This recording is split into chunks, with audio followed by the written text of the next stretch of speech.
दुनिया का कितना भी दरिद्र व्यक्ति हो,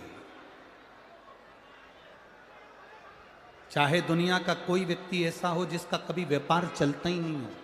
उसने 50 बार बदल के देख लिया, फैक्ट्री चली नहीं रही, जिस काम को करने के लिए जाते हैं वो काम टल जाता है, आज की जगह कल, कल की जगह परसों, परसों की जगह नरसों, काम होता ही नहीं। बेटा बेटी का संबंध करने जा रहे हैं पर हो ही नहीं रहा।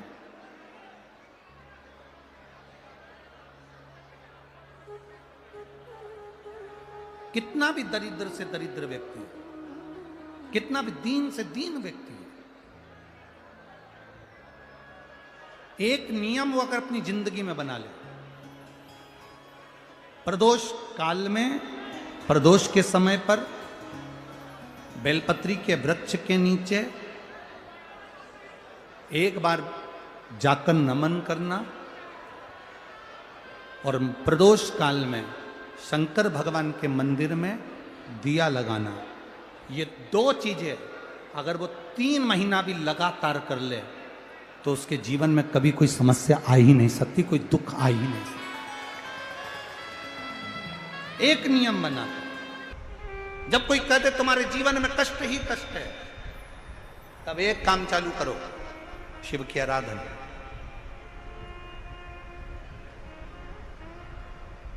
तब एक काम चालू करो, भगवान शंकर की आराधना।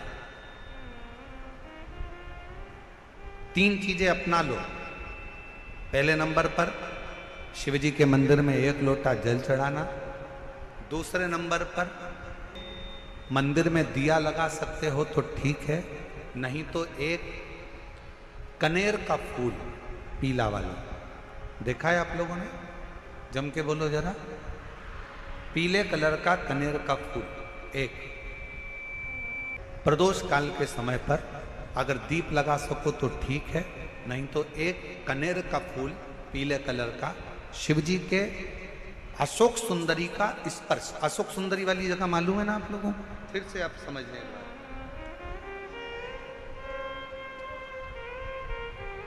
ये शिवलिंग, जलाधारी, ये चरण, राइट में गणेश जी, लेफ्ट में कार्तिकेय जी, मध्य भाग में जो एक मोटी सी लाइन होती है वो अशोक सुंदरी का स्थान होता है। जहां पर शिवलिंग रखा हुआ है ये पार्वती जी का हस्त कमल। शिवलिंग के ऊपर जो कलश में से एक एक बूंद पानी गिरता है वो शंकर जी की 5 लड़कियां, जया, विषहरा, शामली बारी, दौतली, देव। शिव जी के 6ठे नंबर की लड़की अशोक सुंदरी मध्य भाग में। जब एक कनेर का फूल प्रदोष काल में अशोक सुंदरी वाली जगह पर स्पर्श कराकर शिव जी को समर्पित करना। 3 क्रम है, अगर बन सके तो करो। पहला 1 लोटा जल चढ़ाना। दूसरे नंबर पर अगर बहुत ज्यादा तकलीफ की जिंदगी चल रही हो, बहुत कष्टमय जीवन चल रहा हो और सब ने कह दिया कि तुम्हारी किस्मत में तो धक्के ही लिखे हैं, केवल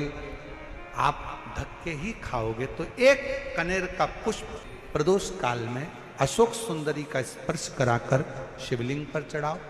और शिव की आराधना और दिल से बाबा को पुकारते रहो, श्री शिवाय नमस्तुभ्यं, श्री शिवाय नमस्तुभ्यं। और मेरी जीजियों, मेरे जीजाओं, मेरी बेटियों, बेटाओं, मेरी माताओं, एक बात और आपसे कहना चाहूँ। जब आप पशुपतिनाथ का व्रत करो ना, पशुपति व्रत को अगर आप धारण करो, या सोमवार का व्रत करो, या शिवरात्रि का व्रत करो, या प्रदोष का व्रत करो, या आप शंकर जी के मंदिर में जाकर कोई उपास, कोई व्रत, कोई पूजन कर रहे हो ना, तो एक निवेदन और आज इस व्यासपीठ से करें आप लोगों के लिए। आपकी पूजन की थाली में सब कुछ है, सब कुछ। और जो आपके पास में बैठकर पूजन कर रही है उसकी थाली में अगर कोई कमी रह गई है ना, तो शिव महापुराण ये भी कहती है कि शंकर के सामने बैठकर किसी की पूजन की थाली में भी कमी मत देखो, बन सके अपनी पूजन की थाली में से थोड़ा सा सामान उसकी थाली में रख दो, प्रयास करना कि वो कमी ना देखी जाए। अगर हम भगवान की साक्षी में भी अगर कमी देखेंगे तो हमारे जीवन में कमियां बढ़ती चली जाए। हम क्यों कमी? ए गुरुजी, हमारी टेम्परेरी नौकरी है, बहुत कष्ट में हम, क्या करें हम? कहीं मत जाओ, तुम्हारे नजदीक में जो शंकर का मंदिर है उस मंदिर में जाकर झाड़ू लगाना प्रारंभ कर दो। तुम्हारे शिव जी के मंदिर में कहीं पोछा लगाना प्रारंभ कर दो। तुम्हारे शंकर के मंदिर में थोड़ा सा चंदन घिसना प्रारंभ कर दो। नौकरी पर जाओ, ड्यूटी पर जाओ, बच्चों को संभालो, परिवार को संभालो, उसमें से थोड़ा सा समय शंकर जी को देना प्रारंभ करो। थोड़ा सा समय निकालना शिव जी के लिए, थोड़ा सा समय। ए गुरुजी, अभी मेरी तनख्वाह तो मात्र 8,000 रुपए मिलती है, प्राइवेट जॉब कर रहा हूं, परिवार बड़ा है, गुरुदेव दिल्ली जैसे शहर में रह रहा हूं, बहुत दुख का जीवन चल रहा है, क्या करूं? किसी को हाथ नहीं दिखाना, किसी को पत्रिका नहीं दिखाना, किसी को भाग्य नहीं दिखाना, अब जो कुछ दिखाना अपने शंकर को दिखाना, उसके मंदिर में सेवा करना प्रारंभ करो। और मेरे बाबा तेरी सबसे बढ़िया। यदि कोई एक बार भी शिवालय की ओर चले जाता है, शंकर की ओर बढ़ जाता है, शिवालय की ओर बढ़ जाता है, तो उसके पितर, उसके पूर्वज और उसके जीवन में कितने भी दोष हों, वो सारे के सारे दोष समाप्त होते चले जाते, सारे दोष। और शायद इसीलिए शिवजी पर चढ़ाया गया एक लोटा जल हमारे घर का पितृदोष हो चाहे अन्य दोष हो, वो भी समाप्त कर दे। कितना सुंदर कहा है। जब जिंदगी बहुत संघर्ष में चल रही हो, बहुत दुख का जीवन चल रहा हो, बहुत कष्ट का जीवन चल रहा हो, बहुत कष्टमय जीवन चल रहा हो, तब शमी के 5 पत्ते, शमी के 5 पत्ते एक दुर्वा के साथ एक अक्षत चावल का एक दाना, वो भी हल्दी में भिंगोया हुआ हो या केसर में भिंगोया हुआ हो, शमी पत्र 5, एक दुर्वा, एक चावल का दाना, जो दिल से हृदय से बेलपत्री के वृक्ष के नीचे पार्थिव लिंग का निर्माण कर कर मट्टी का शिवलिंग बनाकर प्रदोष काल में, मतलब शाम के समय पर शिवलिंग बनाकर उस पे जल चढ़ाकर, जो ये 5 शमी का पत्र, एक दुर्वा और एक चावल का दाना,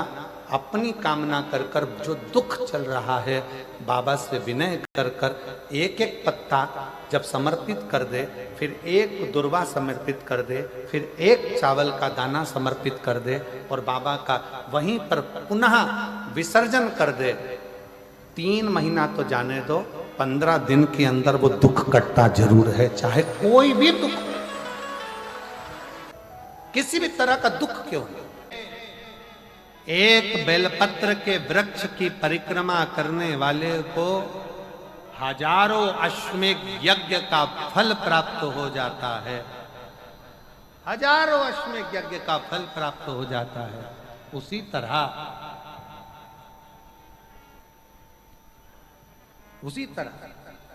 एक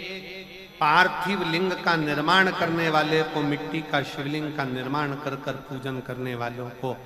12 ज्योतिर्लिंग के शिवलिंग के दर्शन का पुण्य फल प्राप्त। बहुत ध्यान लगाकर सुनिएगा। एक बेलपत्री और उस बेलपत्री में एक चंदन की बिंदी और एक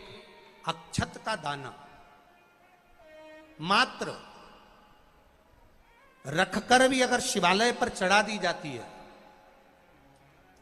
एक बेलपत्री, एक चंदन का बिंदी, और चंदन फिर निवेदन करेंगे। आज के जमाने में तुम लोग सब घिसा घिसाया पड़ा पड़ाया डब्बी का सामान ले लेकर, वो नहीं, चंदन की एक मुठिया रखो, थोड़ा सा भी घिसो, जरा सा भी घिसो, उसकी एक बिंदी और एक चावल का दाना जब हम भगवान देवाधिदेव महादेव को समर्पित करते हैं, अपनी कामना कर कर समर्पित करते हैं, तो निश्चितता है। महापुराण की कथा कहती है शंकर भगवान उसका फल शीघ्र प्रदान कर देते हैं। भले आपने कुछ करा ना करा, उसका फल तुम्हें मिल जाता है। में जाना, लोटा भरकर जल समर्पित करना, और कभी तुम्हारे जीवन में अगर तुमको लग रहा है कि मैं दुखों से पीछा छूट ही नहीं रहा, तब उस जगह पर बेलपत्री के मध्य भाग में पीला चंदन, ये जो पत्ती है और ये दो पत्ती हैं, ये बड़ी पत्ती और ये बीच की जो दो पत्ती हैं, इसके बीच में जो डंडी का भाग रहता है, जो बीच में डंडी का जो भाग है,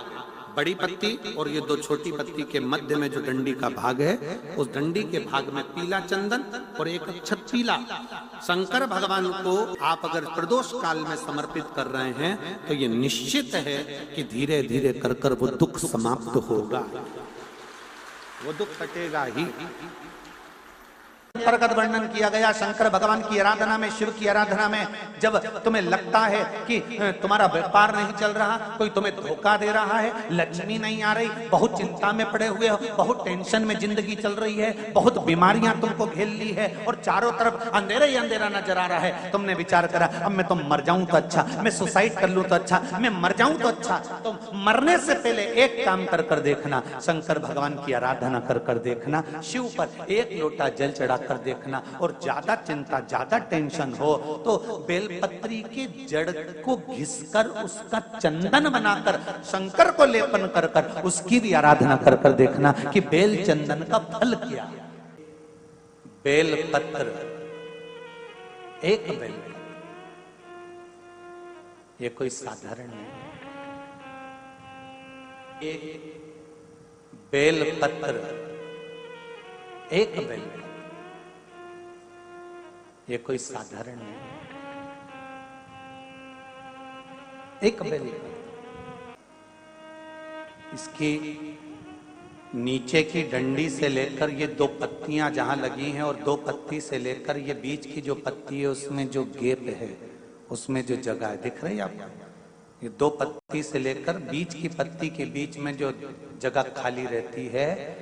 33 कोटि देवी देवताओं विराजमान रहते हैं इस बीच की जगह में। जब शिव जी को चढ़ाया जाता है तब इस पत्ती के बीच की जगह शंकर के शिवलिंग पर रखा जाता है, तो शिव जी इतने प्रसन्न होते हैं कि मेरी स्तुति करने के लिए ये भक्त 33 कोटि देवताओं को लेकर आया है मेरी स्तुति करने के लिए। लोग चावल लाए, लोग अंबारियां लाए, धन लाए, दौलत लाए, संपदा लाए, पर एक शंकर का भगत ऐसा होता है जो एक बेलपत्री के रूप में 33 कोटि देवताओं को, 64 योगिनियों को, आदि शक्तियों को शंकर को समर्पित करता है। कितना सुंदर संवाद है, कितना सुंदर बात कही कि भूल से भी किसी तीर्थ में नहीं गए, कहीं हमने गौदान नहीं करा, कहीं हम किसी तीर्थ में नहीं गए, हमने कहीं गौदान नहीं करा, हमने कहीं ब्राह्मण भोजन नहीं कराया, हम कहीं गंगा यमुना कावेरी सरस्वती नर्मदा छिपरा पुण्यवान नदी में हम स्नान नहीं कर पाए। शिव महापुराण की कथा कहती है भूलवश भी अगर पिपलेश्वर या बटकेश्वर किसी शिवालय पर भूल से भी अगर एक लोटा जल चढ़ जाता है तो देव अधिदेव महादेव सारे तीर्थों का फल अपने आप प्रदान कर देते हैं, भूल से भी चढ़।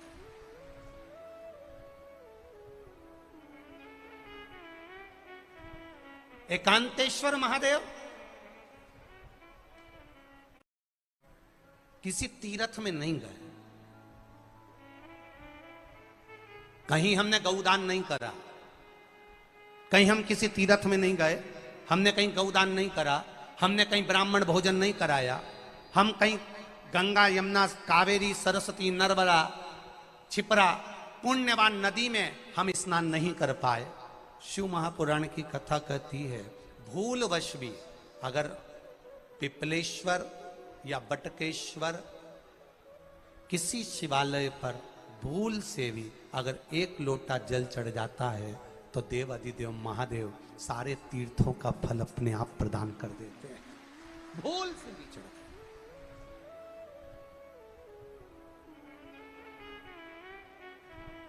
एकांतेश्वर महादेव जो कि एकांत में बैठा हुआ है, एकांतेश्वर महादेव अकेला बैठा है अलमस्त होकर। आप जा रहे हो गाड़ी लेकर, आप 4 व्हीलर गाड़ी में जा रहे हो, ट्रैक्टर में जा रहे हो, ट्रॉली में बैठकर जा रहे हो, क्रूजर में बैठकर जा रहे हो, 2 व्हीलर गाड़ी में बैठकर जा रहे हो, और एकांतेश्वर महादेव का मंदिर दिख गया कोई एकांत में, भले उसका नाम नहीं मालूम तुमको कि कौन सा महादेव, और अकेला बैठा है जंगल में वृक्ष की छांव में एक ओटले पर, कोई दीवार नहीं, कोई जाली नहीं, कोई गेट नहीं, कुछ भी नहीं। ये शिव मंदिर में जाकर एक लोटा जल समर्पित करती थी। और शास्त्र कहता है कि शंकर के मंदिर में अगर एक लोटा जल कोई एक परिवार का व्यक्ति भी समर्पित कर रहा है तो समझ लेना कि वो अपनी 71 पीढ़ी को पार लगा रहा है। वो अकेला नहीं, 71 पीढ़ी को पार लगा रहा है। शिव महापुराण की कथा कहती है जब बच्चा गर्भ में आता है, माता के गर्भ में जब संतान आती है और माता के गर्भ में जब संतान रहती है, उस 9 महीने में स्त्री नारी अगर कहीं शंकर के मंदिर के सामने से निकल जाए, या शिवालय का जल स्त्री को मिला हो, या शंकर भगवान का कोई प्रसाद, या शंकर भगवान का कोई नाम जाप, या शंकर भगवान का कोई मंत्र जाप उस स्त्री के कानों में पहुंच जाए, तो जो गर्भ में बच्चा होता है